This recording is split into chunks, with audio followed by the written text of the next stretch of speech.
देखो दोस्तों, आज हम करेंगे आपके टीजीटी साइंस में फिजिक्स के चैप्टर सेकंड के प्रैक्टिस क्वेश्चन। इसमें क्वेश्चन नंबर 1 से लेकर 10 तक हमने प्रैक्टिस क्वेश्चन कंप्लीट करा दिए थे। अब नेक्स्ट आगे करेंगे 11 से। तो 11 वाला क्वेश्चन हमने लिखा है, एक कण एक समान बल यानी 4i प्लस जे प्लस 3k से, यानी तो आपके पास एक कण एक समान बल 4i प्लस जे प्लस 3k न्यूटन के कारण स्थिति यानी पोजीशन दे रखे 3i प्लस 2j माइनस का 6k कैप से, यानी इनिशियल पोजीशन दे रखी, फाइनल पोजीशन दे रखी 14i cap plus 13j cap plus 9k cap तक विस्थापित होता है। यदि विस्थापन मीटर में हो तो किया गया कार्य ज्ञात कीजिए। यानी इसमें वर्क डन फाइंड आउट करना है। तो वर्क डन निकालने के लिए हमें क्या करना पड़ेगा इसके लिए? तो देखिए हमारे पास पोजीशन दे रखी, यानी कि r1 वेक्टर दे रखा है, इनिशियल कितना दे रखा है 3i cap plus 2j cap minus के 6k कैप। दूसरी आपकी पोजीशन दे रखी है सेकंड वाली, यानी r2 दे रखा है 14i cap plus 13j cap plus 9k cap. तो डिस्प्ले यानी विस्थापन हो जाएगा, इसमें विस्थापन को रिप्रेजेंट करते हैं हम d से। तो ये हो जाएगा आपके पास r2 वेक्टर माइनस के r1 वेक्टर। r2 की वेक्टर की वैल्यू हमारे पास दे रखी है, यानी 14i cap plus 13j cap plus का 9k कैप, और माइनस करना है r1 की वैल्यू को, तो r1 की वैल्यू को माइनस कर देंगे। तो ये हो जाएगा 3i कैप प्लस का 2j कैप माइनस का 6k कैप। तो देखिए आपके पास 14 में से 3 जाएगा, कितना मिलेगा 11। तो 11i कैप हो जाएगा, ये 13j प्लस का है, वहां पर ये 2 कैसा हो जाएगा माइनस का, तो यहाँ पर भी 11 प्लस का मिलेगा 11j। इसके बाद के देखिए आपके पास 9k प्लस का है, और ये यहाँ पर माइनस का 6, और माइनस माइनस कैसा हो जाएगी प्लस, यानी 6k यहाँ पर प्लस का, और ये भी 9, तो टोटल हो जाएगा आपका 15k कैप। तो हमने डिस्प्लेसमेंट निकाला। अब नेक्स्ट हमें क्या निकाला? वर्क यानी कार्य, और कार्य को हम रिप्रेजेंट करते हैं W से। ये होता है फोर्स और डिस्प्लेसमेंट, और दोनों ही कैसे होते हैं? स्केलर प्रोडक्ट होते हैं। तो स्केलर यानी फोर्स की वैल्यू आपको दे रखी है 4i cap plus j cap plus 3k cap, और ऐसा प्रोडक्ट होता है यहाँ पर स्केलर प्रोडक्ट। स्केलर के लिए हमने डिस्प्लेसमेंट हमने निकाला है 11i cap plus 11j cap plus 15k cap. तो देखिए आपके पास i का i के साथ क्या बन देगा? स्केलर प्रोडक्ट में सेम यूनिट वेक्टर वन होते हैं, बाकी अपोजिट वाले क्या होते हैं? 0। तो i का i के साथ वन हो जाएगा, तो 11 4 जा 44 हो जाएगा, और ऐसे j का j के साथ करेंगे तो ये कितना हो जाएगा 11, और ये इसके साथ करेंगे तो कितना हो जाएगा आपके पास 15 3 जा 45। तो इन सभी को अगर ऐड करें तो 100 मिल रहा है आपको आंसर। तो आपके 100 जूल वर्क रन रहा हो, कितना वर्क होगा? 100 जूल। तो देखिए अब आपको वर्क डन कितना मिल रहा है? आपका 100 जूल। तो इसका वर्क डन कितना हो जाएगा? 100 जूल। तो इसके अकॉर्डिंग कौन सा ऑप्शन सही है आपके पास? ए वाला ऑप्शन आपका सही हो जाएगा इसमें। इसके बाद देखिए क्वेश्चन नंबर 12। देखिए दोस्तों, हमने अभी क्वेश्चन नंबर किया था आपके पास 11। इससे आगे देखिए 12 13 14। ये सारे क्वेश्चन आपके पास टीजीटी और पीजीटी एग्जाम यानी में आए हुए क्वेश्चन हैं। टीजीटी पीजी यानी यूपी टीजीटी और पीजीटी में आए हुए क्वेश्चन हैं। और इसमें से आपके एग्जाम में देखा होगा टीजीटी पीजीटी में कुछ एग्जाम में क्वेश्चंस क्या रिपीट किए जाते हैं, तो हो सकता है इनमें से कोई रिपीट किया जाए। तो देखिए आपको पहला 12 नंबर क्वेश्चन दे रखा है, निम्न में से कौन सी भौतिक राशि अदिश, यानी कि इसमें क्या पूछा गया? अदिश पूछा गया है। अदिश यानी वो राशियां जिनमें आपके पास कोई डायरेक्शन नहीं होती, सिर्फ क्या होगा? मैग्नीट्यूड होगा, यानी मैग्नीट्यूड मींस इनके पास न्यूमेरिकल वैल्यू होगी, ना कि डायरेक्शन। तो देखिए हमारे पास पहले आपके ऑप्शन दे रखा है धारा यानी कि करंट, दूसरा क्षेत्रफल, तीसरा दे रखा है संवेग, और चौथा दे रखा है कोणीय वेग। तो ध्यान रखें आपके पास में डी ऑप्शन से स्टार्ट होता है कोणीय वेग। कोणीय वेग को रिप्रेजेंट किया जाता है ओमेगा से, और ये आपके पास होता है change in angular displacement per unit time. और डिस्प्लेसमेंट आ गया तो इसका मींस क्या है? यहाँ पर इसका वेक्टर क्वांटिटी होगी, यानी ये तो वेक्टर होगा, यानी कैसा होगा? ये सदिश होगा, यानी ये सदिश होगा। पर पूछा क्या हमें? अदिश पूछा गया है। संवेग होता है, आपने संवेग पढ़ा होगा P = मास इंटू वेलोसिटी, और जब वहां पर वेलोसिटी वेक्टर क्वांटिटी आ रही है तो यानी ये कैसा बनेगा? ये भी वेक्टर बन जाएगा, यानी ये भी आपके पास क्या है वेक्टर, यानी डी वाला भी वेक्टर हो रहा है, सी वाला भी वेक्टर पर। अब देखिए आपके पास नेक्स्ट हमारे पास क्षेत्रफल। क्षेत्रफल हमने देखा होगा जब किसी क्वांटिटी का हम क्षेत्रफल निकालते हैं इनर और आउटर निकालते हैं, तो इनर डायरेक्शन होती है, इनर आउटर डायरेक्शन होती है, यानी एरिया भी कैसा हो जाएगा वेक्टर क्वांटिटी। तो बचा ऑप्शन क्या है आपके पास करंट। तो यानी करंट में आपके पास कोई भी डायरेक्शंस नहीं होती। करंट हमारे पास एक बॉडी दूसरी बॉडी को अपने चार्ज को ट्रांसफर करती है, ना कि और चार्ज के ट्रांसफर होने की वजह से ही यानी किसी कंडक्टर में आपके पास करंट फ्लो होता है। यानी करंट यहाँ पर क्या था, कैसी राशि हो जाएगी, अदिश। तो इसका ऑप्शन कौन सा हो जाएगा, ए वाला सही। ध्यान रखिए कोणीय वेग आपके पास वेक्टर क्वांटिटी होता है, क्षेत्रफल भी वेक्टर और संवेग भी वेक्टर है। करंट में आपके पास डायरेक्शन नहीं होती है, यानी कि चार्ज पार्टिकल के फ्लो होने की वजह से करंट फ्लो होता है किसी भी कंडक्टर के इनसाइड। तो नेक्स्ट हम देखेंगे ऑप्शन क्वेश्चन नंबर 13। भौतिक राशि जो अदिश है, यानी वो भौतिक राशि जो अदिश है जिसमें यानी कि दिशा नहीं होगी। तो देखिए आपके पास क्षेत्रफल अभी हमने बताया था वेक्टर होता है, इसमें डायरेक्शन होती है। डिस्प्लेसमेंट यानी कि डिस्प्लेसमेंट में डायरेक्शन रहेगी। नेक्स्ट हमारे पास विद्युत क्षेत्र। हमने देखा इलेक्ट्रिक फील्ड की डायरेक्शन हमेशा पॉजिटिव चार्ज से नेगेटिव चार्ज की तरफ होती है, यानी ये भी वेक्टर है, ये भी वेक्टर है, ये भी वेक्टर है। तो नेक्स्ट हमारे पास क्या बचा, विद्युत क्षेत्र का फ्लक्स, यानी इसे रिप्रेजेंट करते हैं फाई। और फ्लक्स में ध्यान रखें कोई भी डायरेक्शन नहीं होती। तो यानी फ्लक्स ही एक ऐसी क्वांटिटी जिसमें डायरेक्शन नहीं होगी, यही कैसा होगा, अदिश होगा, यानी डी वाला ऑप्शन इसमें सही हो जाएगा। नेक्स्ट देख क्वेश्चन नंबर 14। दाब और बल में से कौन सदिश है, यानी दाब और बल में से कौन सदिश है, यानी सदिश मीन्स यानी इसके पास डायरेक्शन होगी, यानी दिशा रही होगी।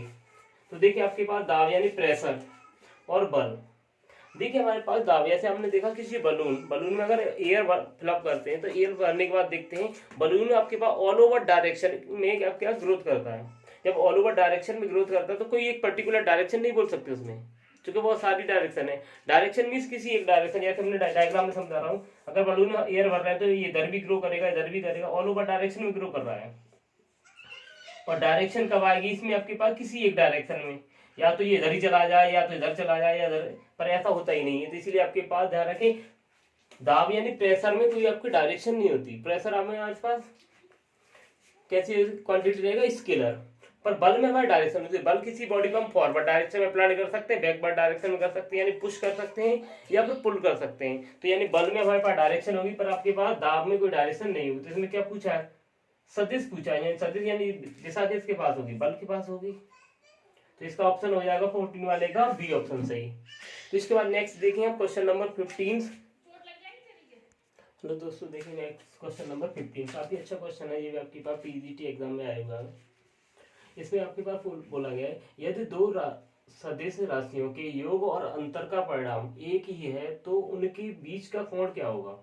यानी दो राशियां दे रखी हैं, यानी ए और मान लो ए और बी, और उनके आपके पास योग, यानी अगर एक बार उन दोनों राशियों को ऐड कर दिया, यानी ए प्लस बी कर दिया और एक बार कर दिया ए वेक्टर माइनस का बी वेक्टर, और दोनों की वैल्यू आपके पास सेम मिल रही है, तो बिटवीन एंगल पूछा गया क्या रहा होगा।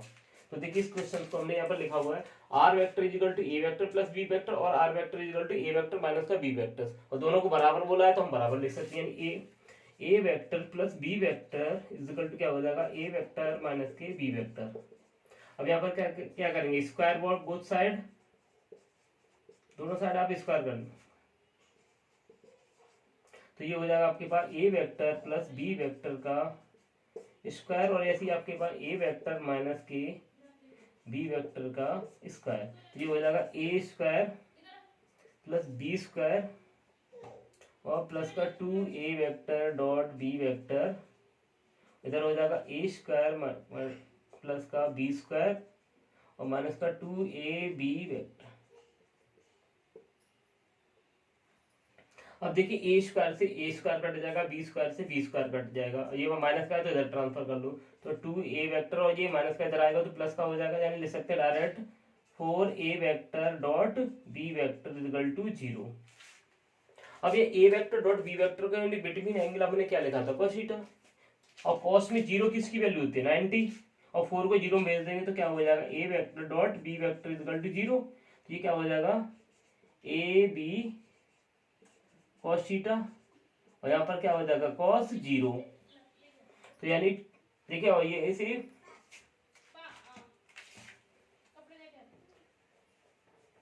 अब ये देखिए आपके पास इधर तो आपका जीरो चला, ए बी के क्या करेगा यहाँ पर देखिए, जो ए बी है आपके पास जीरो में डिवाइड कर जाएगा, तो इधर क्या लिख सकते हैं इसे, यानी cos theta is equal to क्या हो जाएगा जीरो, और कॉस भी जीरो किसकी वैल्यू होती है, cos theta is equal to क्या लिख सकते हैं कॉस 90, कॉस से कॉस हट गया, थीटा इज इक्वल टू क्या मिलेगा 90 डिग्री, तो यानी बिटवीन एंगल कितना होगा 90 डिग्री। इसके अकॉर्डिंग ऑप्शन आपका डी वाला सही हो जाएगा। इसके बाद नेक्स्ट देखते हैं क्वेश्चन 16। देखिए दोस्तों हमने यहाँ पर क्वेश्चन नंबर 16 लिखा है, यदि ए वेक्टर क्रॉस बी वेक्टर का मैग्नीट्यूड बराबर आपके पास ए वेक्टर डॉट बी वेक्टर, तब ए व बी के बीच के बना कोण क्या होगा। तो यहाँ पर देखिए आपके पास ए वेक्टर क्रॉस बी वेक्टर को हम ले सकते हैं a b sine theta, a dot b को ले सकते हैं ए बी कॉस थीटा, तो ए बी से ए बी कट जाएगा दोनों में। अब यहाँ पर ये साइन थीटा बचा आपके पास, ये बचा कॉस थीटा, ये कॉस थीटा यहाँ पर हम देखें अगर इसके साथ हम 1 का मल्टीप्लाई रहा होगा, ये कॉस थीटा यहाँ पर क्या होगा इधर डिवाइड कर जाएगा, तो साइन थीटा अपॉन क्या हो जाएगा cos theta is equal to क्या 1, और sine theta upon cos theta को क्या बोलते हैं टेन थीटा, ये tan theta is equal to हो जाएगा आपके पास 1, और टेन में 1 वैल्यू किसकी होती है 45 की, तो tan theta is equal to ले सकते हैं टेन 45, तो थीटा इज इक्वल टू कितना हो जाएगा 45 डिग्री। तो ए और बी के बीच भी एंगल पूछा है, यानी कि वो एंगल कितना रहा होगा 45 डिग्री। ये भी आपके पास टीजीटी में आया हुआ क्वेश्चन है।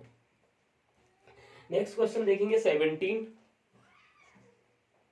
देखिए क्वेश्चन नंबर 17, वह सदिश जिसे सदिश आई कैप माइनस के 3j cap plus 2k cap तथा 3i cap plus 6j cap minus का 7k कैप में जोड़ने पर इनका परिणामी y एक्सिस के अनुदिश इकाई सदिश प्राप्त होगा।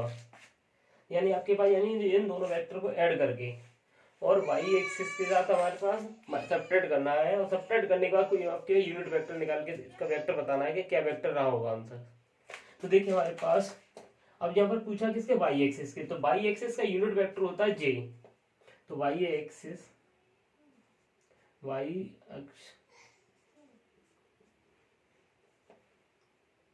यहाँ पर यूनिट वेक्टर क्या हो जाएगा, यूनिट वेक्टर इसका होता है आपके पास j कैप।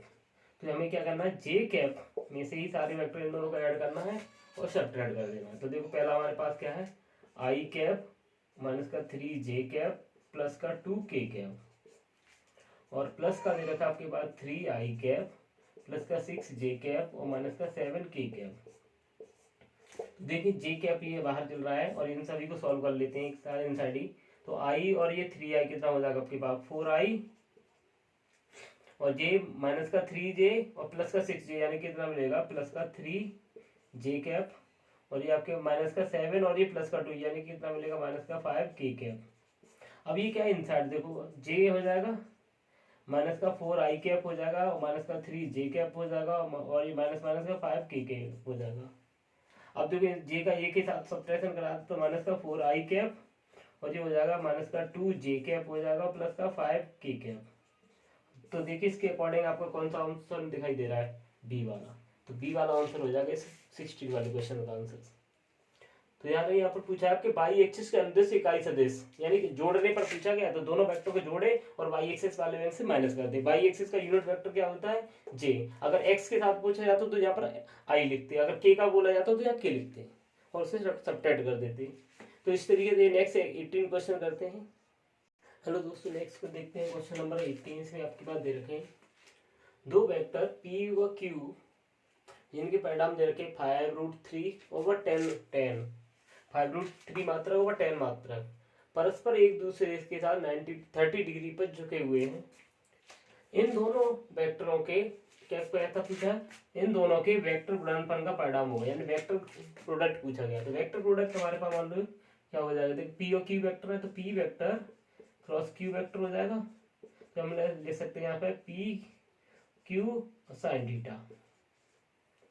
तो यहाँ पर वैल्यू लगाए, पी की वैल्यू आपको दे रखी है 5√3 और क्यू की दे रखी है 10 और ये साइन और साइन 30 की वैल्यू होती है आपके पास लगाए यहाँ पर, तो 5√3 इंटू 10 और ये साइन 30 की वैल्यू होती है 1/2, तो ये 5 कट जाएगा कितना मिलेगा 25√3।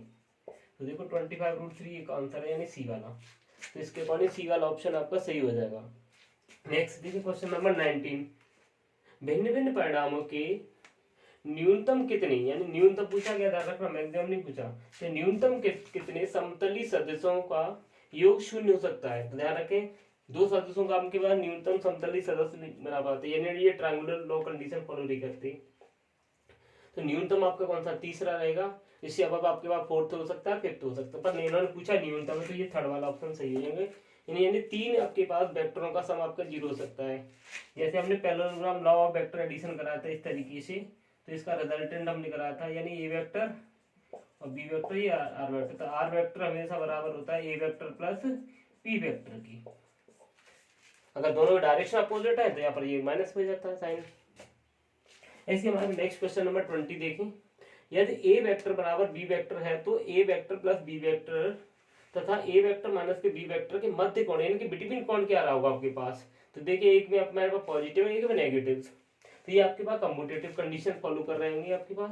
तो इनका प्रोडक्ट करेंगे, हमारे पास क्या मिलेगा आपके पास, cos theta is equal to 0, और cos थीटा में 0 वैल्यू कितने की होती है 90 डिग्री, तो इसके अकॉर्डिंग ऑप्शन बन जाएगा आपके पास बी वाला। तो इस तरीके से हमने 20 क्वेश्चंस किए। तो इस तरीके से हमने वेक्टर एनालिसिस यानी कि जिसका चैप्टर सेकंड कंप्लीट कराया। इससे अगर आप लोगों को क्वेश्चन समझ में आए तो चैनल को लाइक करें, सब्सक्राइब करें एंड शेयर करें। और कोशिश की आपके पास जैसे आपके पास टीजीटी या पीजीटी एग्जाम में जो क्वेश्चन अभी तक जो पूछे गए हैं वो सारी कोशिश की सभी तरह के क्वेश्चन सॉल्व कराने की।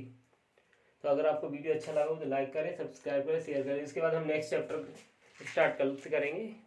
Thank you.